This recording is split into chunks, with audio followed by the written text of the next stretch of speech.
प्रिय विद्यार्थियों, मैं डॉक्टर सुनील कुमार शर्मा, सहायक आचार्य हिंदी, राजकीय महाविद्यालय Karauli. BA part first, section B and E, प्रथम प्रश्न पत्र, हिंदी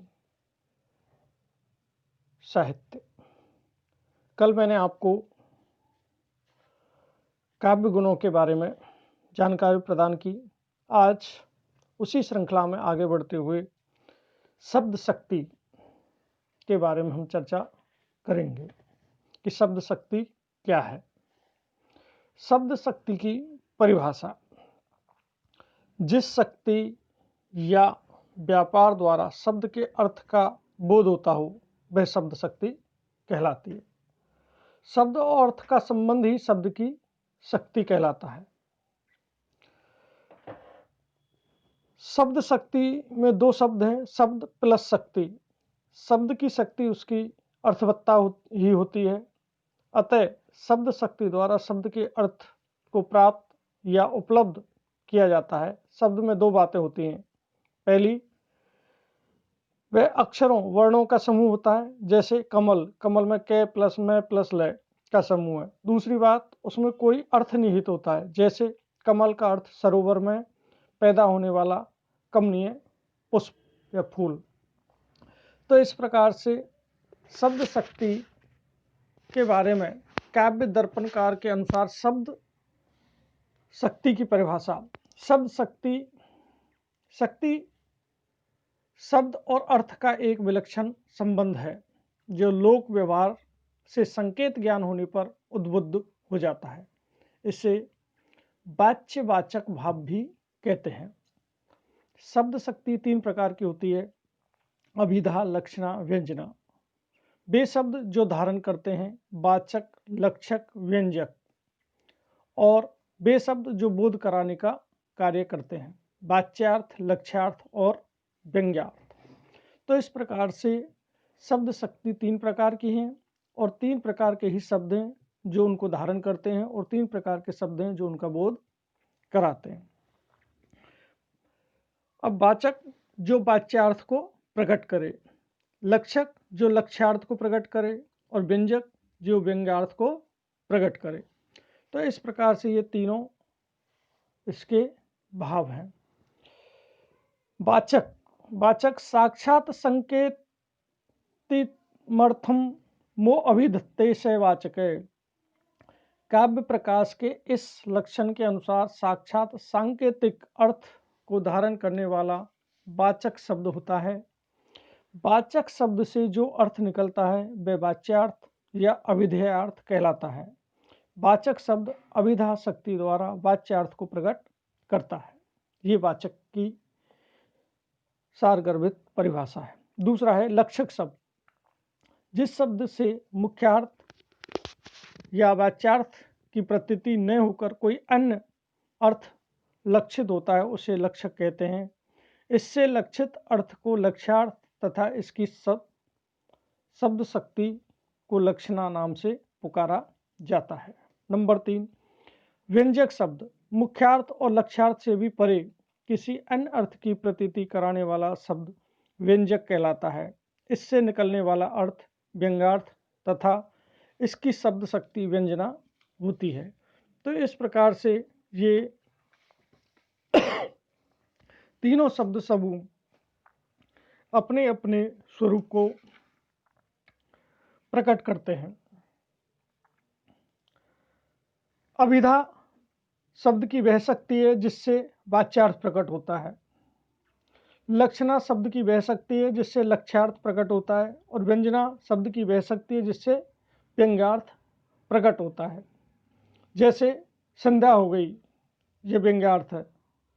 लक्ष्यार्थ, सीता कमलमुखी है, अर्थात कमल के समान उसके मुख को लक्षित किया गया। वाच्यार्थ, कमल खिल गया, ये अभिधेयपरक अर्थ है कि कमल का पुष्प खिल गया। तो इस प्रकार से शब्द शक्ति के वाचक, लक्षक और व्यंजक इस स्वरूप को अभिव्यक्त किया। अब अभिधा शब्द शक्ति। अभिधा शब्द शक्ति शब्द का वाच्यार्थ का बोध कराने वाली अभिधा कहलाती है। इसकी परिभाषा मुख्यार्थ या लोक प्रसिद्ध अर्थ को सूचित करने वाली शब्द शक्ति अभिधा कहलाती है। नाम या संज्ञा रूप को बताने वाली शब्द शक्ति अभिधा होती है। पंडित रामदहिन मिश्र के अनुसार साक्षात संकेतित अर्थ के बोधक व्यापार को अभिधा कहते हैं अथवा मुख्य अर्थ की बोधिका शब्द की प्रथमा शक्ति का नाम अभिधा है।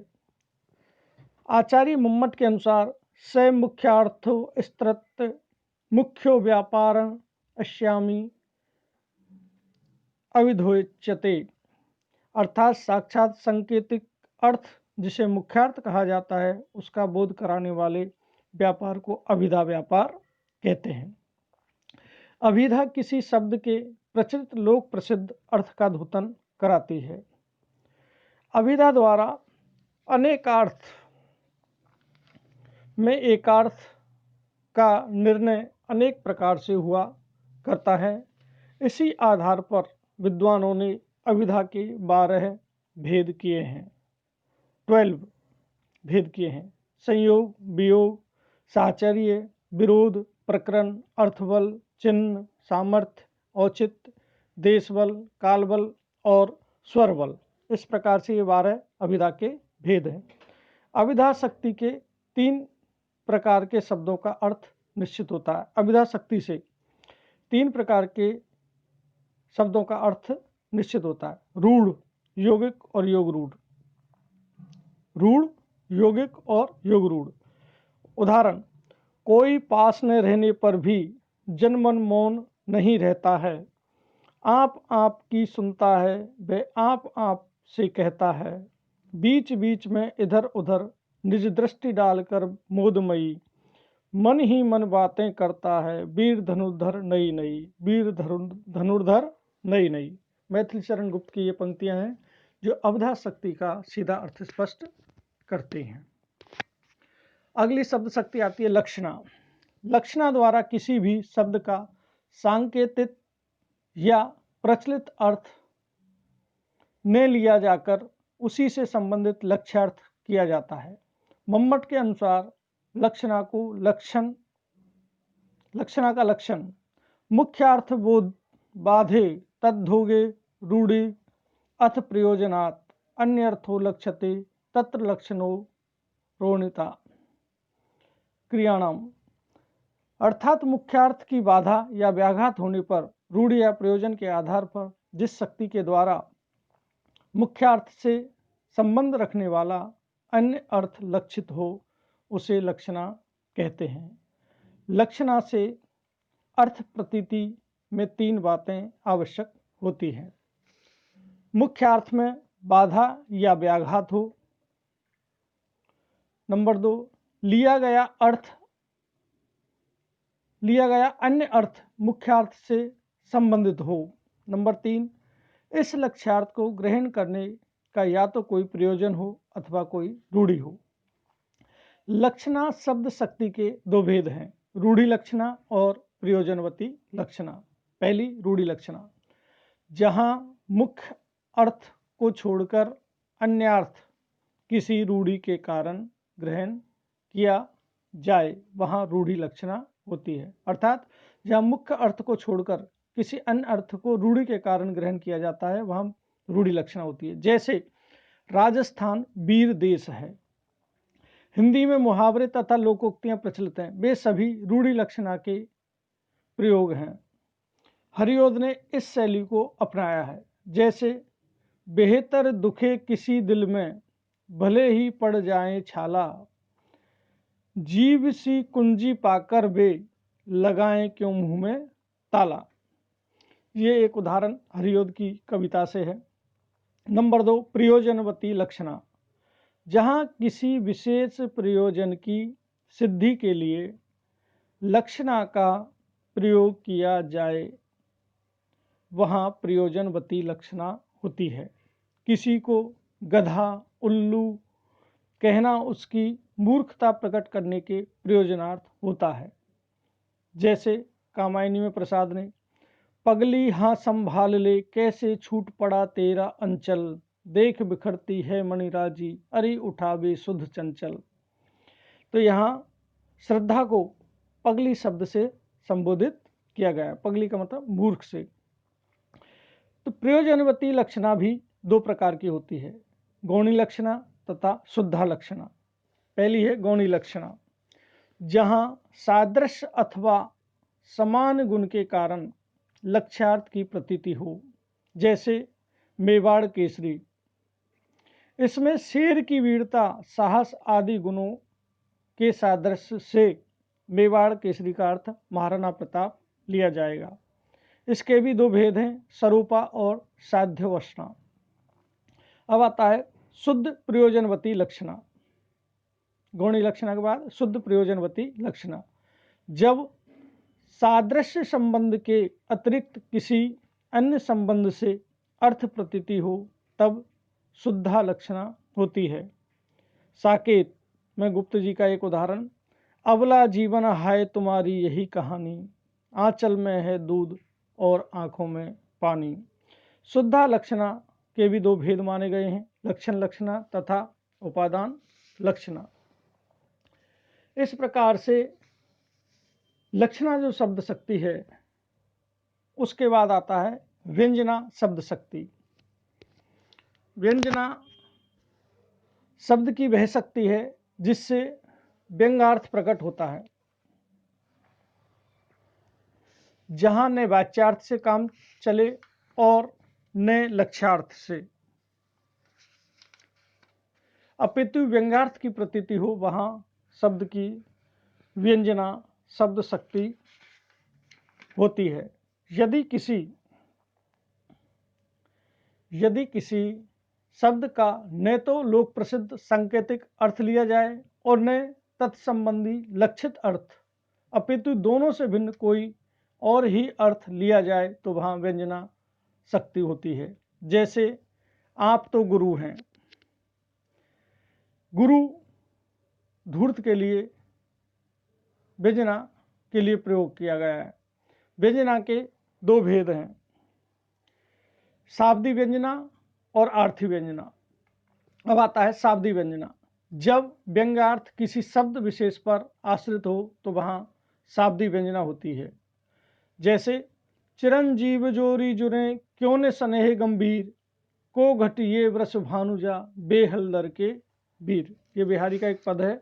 तो वृष भानुजा और हलदर के वीर के माध्यम से उन्होंने शाब्दी व्यंजना की ओर संकेत किया गया है। अर्थात राधा कृष्ण की ये जोड़ी चिरंजीव हो, परस्पर गहरा प्रेम क्यों नहीं हो, दोनों में कौन घटकर है। ये वृषभानुजा हैं तो वे हलदर के भाई हैं। यहाँ वाच्यार्थ है वृषभानुजा और हलदर शब्दों में। ये वृषभ की अनुजा अर्थात बैल की छोटी बहन है तो वे हलदर बैल के भाई हैं। ये विनोदात्मक दूसरा अर्थ व्यंग्यार्थ लिया जाता है। दूसरा आता है आर्थी व्यंजना, जब व्यंजना अर्थ में हो अर्थात जब शब्द के बदल देने पर भी व्यंग्यार्थ निकलता हो, जैसे संध्या हो गई। तो यहाँ वाच्यार्थ है सूर्यास्त का समय हो गया, किंतु यहाँ पर व्यंग्यार्थ होगा घूमने को चलने का समय हो गया या घर चलने का समय हो गया। तो आर्थी व्यंजना में इसमें अर्थ किसी शब्द विशेष पर आधारित नहीं होकर व्यंग पर आधारित रहता है। आर्थी व्यंजना वक्ता और जिससे कही जाए के वाक्य पर आधारित रहता है।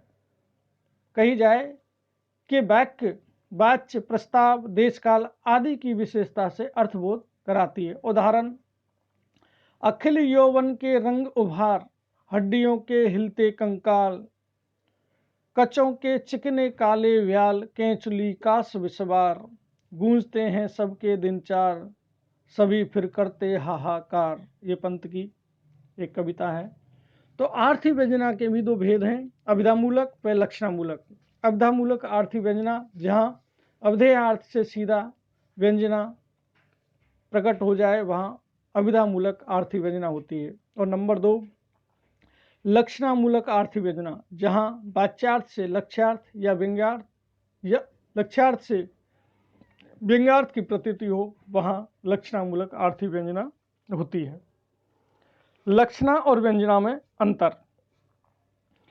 मुख्यार्थ अर्थात वाच्यार्थ के न होने पर शब्द की जिस शक्ति से दूसरा अर्थ लगाया जाता है वह लक्षणा शक्ति होती है। वाच्यार्थ या लक्ष्यार्थ लग जाने के बाद जिस शक्ति द्वारा एक और अर्थ निकलता है वह व्यंजना शक्ति होती है।